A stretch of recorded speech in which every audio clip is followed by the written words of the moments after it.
So, hello guys, welcome back to my vlog. And ngayon is tuturuan ko kayo kung paano mag-program ng ilaw. Ito yung LED yan kasi LED. So, first is mag-choose natin yung yung ilaw natin. Example,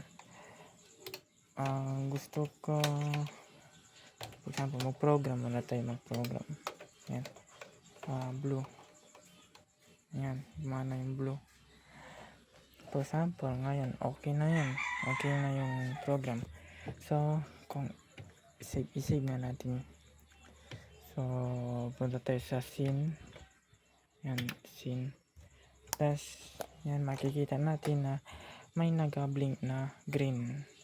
So ibig sabihin wala pa tong laman. So pwede natin i-save sa mga nag-blink. For example, dito natin lagay sa 10.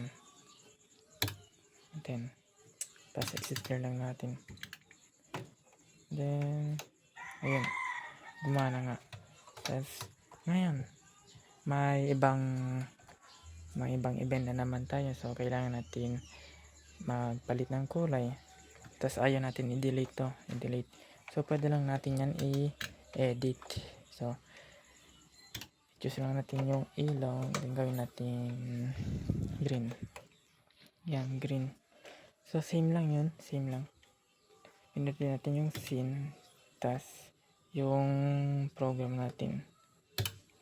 Tas makikita natin may merge scene tsaka replace scene. So ang pipiliin lang natin is yung merge kasi inedit lang natin yan.